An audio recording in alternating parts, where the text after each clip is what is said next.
Ananya business గురించి అక్రమ్తో మాట్లాడిన తర్వాత నిద్రపోయిన అభినవ్ ఆ మరుసటి రోజు నిద్రలేచి రూమ్ నుండి బయటకొచ్చి లివింగ్ రూమ్లో blue colour top, white colour short వేసుకుని కూర్చున్న అనన్యను చూశాడు.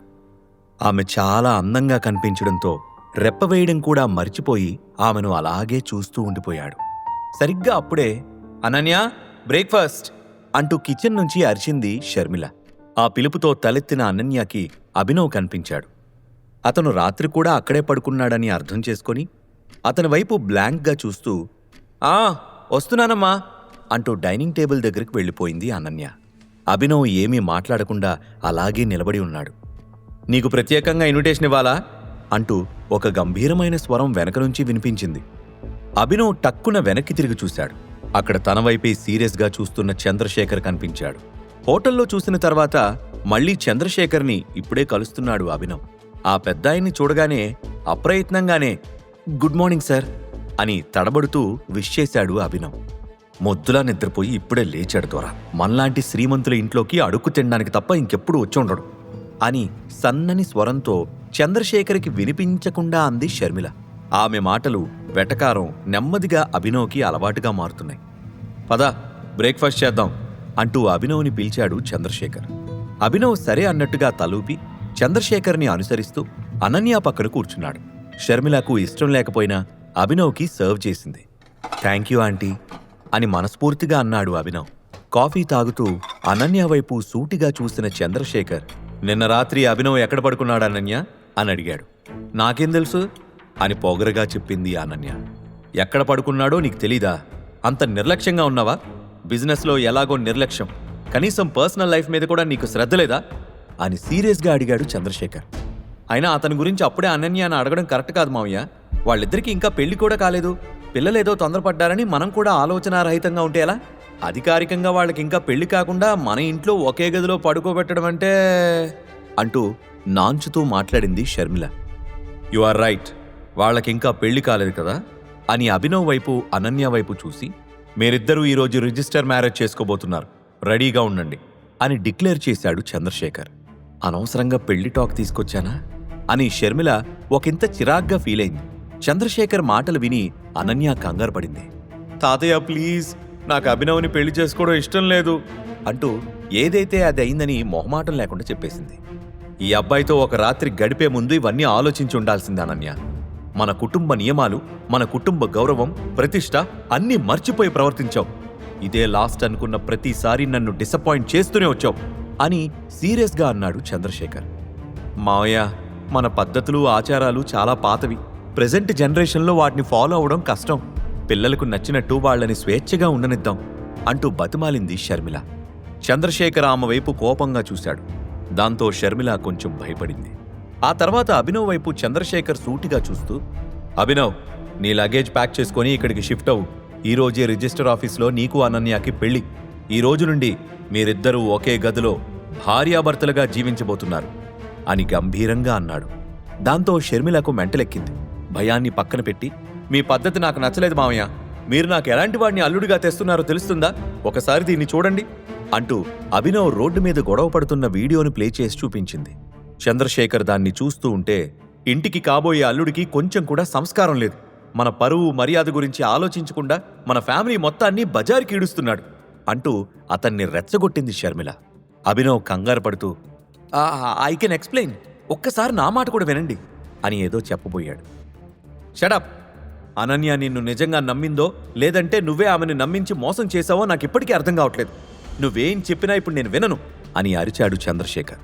తన పేదరికాన్ని ఎగతాళి చేస్తే అభినవ్ సహిస్తాడు కానీ మోసగాడు అనడంతో అస్సలు తట్టుకోలేకపోయాడు.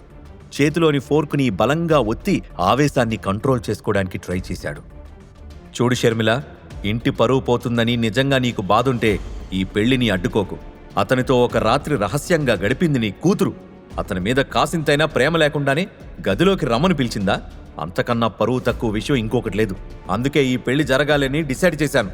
నా నిర్ణయాన్ని వ్యతిరేకించే ఆలోచన మీలో ఎవరికైనా ఉంటే నాకిప్పుడే చెప్పండి అంటూ సీరియస్గా చూశాడు చంద్రశేఖర్. అతని మాటలకి ఎదురు చెప్పే ధైర్యం ఎవ్వరికీ లేదు. వాళ్ల మౌనం అర్థం చేసుకున్న చంద్రశేఖర్ అనన్య వైపు చూసి, ఇప్పటి వరకు నీ అండర్లో ఉన్న 2 కంపెనీలు సన్నీకి ట్రాన్స్ఫర్ చేస్తున్నాను. మన ఫ్యామిలీ బిజినెస్ మాత్రమే నువ్వు చూసుకోవాలి, అంతకు మించి నీకు ఏమీ ఇవ్వను అని చెప్పి అక్కడి నుండి వెళ్ళిపోయాడు. ఆ మాటలతో అనన్య కళ్ళలో నీళ్లు తిరిగాయి. ఇక పెద్దాయన వెళ్ళిపోవడంతో షర్మిల మరింతగా రెచ్చిపోయింది. అప్పుడే రాజీవ్ కూడా రెడీ అయ్యి కిందకి రావడంతో షర్మిల ఉక్రోషం తట్టుకోలేక, మరీ ఇంత అన్యాయమా? అనన్య నుంచి బిజినెస్ తీసుకోవడమే కాకుండా ఇలాంటి ముష్టివాడికిచ్చి పెళ్లి చేయాలని మావయ్య డిసైడ్ చేయడమేంటి రాజీవ్? అనన్య మీద ఆయన పగబట్టారనిపిస్తుంది. కనీసం కూతురు భవిష్యత్తు పాడవుతుందనే కన్సర్న్ నీకు కూడా లేదా అని ఆవేశంతో అరిచింది. షర్మిల ఓవర్ యాక్షన్ అభినవ్కి తెలుసు, కానీ అనన్యను చూస్తే చాలా జాలిగా అనిపించింది. అత్తయ్య, ప్లీజ్ కామ్ డౌన్. అనన్యను నేను జాగ్రత్తగా చూసుకోగలను. నేను అక్రమ్తో కూడా మాట్లాడాను. అతను మనకి సహాయం చేయడానికి సిద్ధంగా ఉన్నాడు. దానికి ప్రతిఫలంగా నేను నా మేనేజర్ పదవిని వదిలేయాలి. నాకు మేనేజర్ జాబ్ అవసరం లేదు, అందుకే వేరే ఒక చిన్న జాబ్ చూసుకున్నాను అని చెప్పాడు అభినవ్. అబద్ధం చెప్పినా అతికినట్టు ఉండాలి అభినవ్. అక్రమ్ గారు నీ మాటలు ఎందుకు వింటాడు? నీలాంటి వెధవతో ఎందుకు డీల్ కుదుర్చుకుంటాడు అని షార్ప్గా అడిగింది షర్మిల. ఒక్క నిమిషం ఆగు అని షర్మిలను కంట్రోల్ చేసిన రాజీవ్, ఇప్పటిదాకా నువ్వేం చెప్పావో మళ్ళీ చెప్పు. మొన్నే కదా నీకు జాబ్ లేదని చెప్పావు.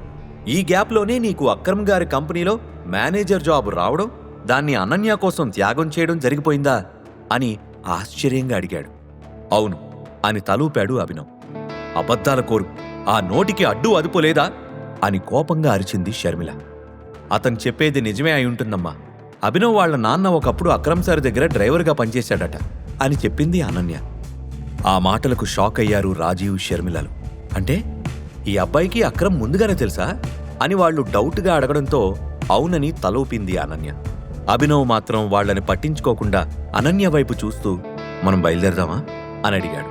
నేను నీతో ఎక్కడికి రాను అంటూ కోపంగా లేచి బయటికెళ్ళింది అనన్య. ఒక్కసారి నేను చెప్పేది విను అని అభినవ్ కూడా ఆమెను అనుసరిస్తూ బయటికి వెళ్ళాడు. ఇంటి బయట అభినవ్ పార్క్ చేసిన కారు చూసి స్టన్ అయ్యి అక్కడే ఆగిపోయి, ఈ కారెవరిది? కొంపతీసి నీదే అని మాత్రం చెప్పకు అని చిరాగ్గా చెప్పింది అనన్య. అవును, నువ్వు ఏమనుకున్నా సరే అది నా కారే. నువ్వు ఎక్కడికెళ్లాలో చెప్పు, నేను డ్రాప్ చేస్తాను అని నవ్వుతూ అన్నాడు అభినవ్. అనుకున్నా, అసలు ఈ ఓల్డ్ మోడల్ డొక్కు కార్ని కూడా కొనేవాళ్లుంటారా? పైగా నేను ఈ కారులో నుండి ఆఫీస్ దగ్గర దిగితే నాకున్న కొంచెం పరువు కూడా పోతుంది అని ఎగతాళి చేసింది అనన్య. అయ్యో అనన్య, ఈ కారు బయటకు అలా కనిపిస్తుంది కానీ కాస్ట్లీ కార్స్లో ఉండే మోడర్న్ ఫీచర్స్ అన్నీ ఇందులో కూడా ఉన్నాయి. నువ్వు కారు ఎక్కితే నీకు కూడా అర్థమవుతుంది అని కన్విన్స్ చేసే ప్రయత్నం చేశాడు అభినవ్. ఒక 2 క్షణాలు ఆలోచించిన Ananya, okay now I get it. Akram గారు నీకు ఈ కారుని ముష్టిగా వేసుంటారు. ఎలాగో నీకు పనిచ్చారని చెప్పావు కదా, పాత డ్రైవర్ కొడుకు కాబట్టి ఈ పాత కారు కూడా ఇచ్చి కంపెనీ పనుల కోసం యూజ్ చేయమని చెప్పుంటారు. కానీ నువ్వు మాత్రం ఇలా పర్సనల్ పనులకు వాడేస్తున్నావు. అయినా ఇంకొకరి కారులో వెళ్లాల్సిన కర్మ నాకేం పట్టలేదు. నేను నా కారులో వెళ్తాను. నీ బోడీ ఆఫర్కి చాలా థ్యాంక్స్ అని చేతులు జోడించి దండం పెట్టి అక్కడి నుంచి వెళ్ళిపోయింది.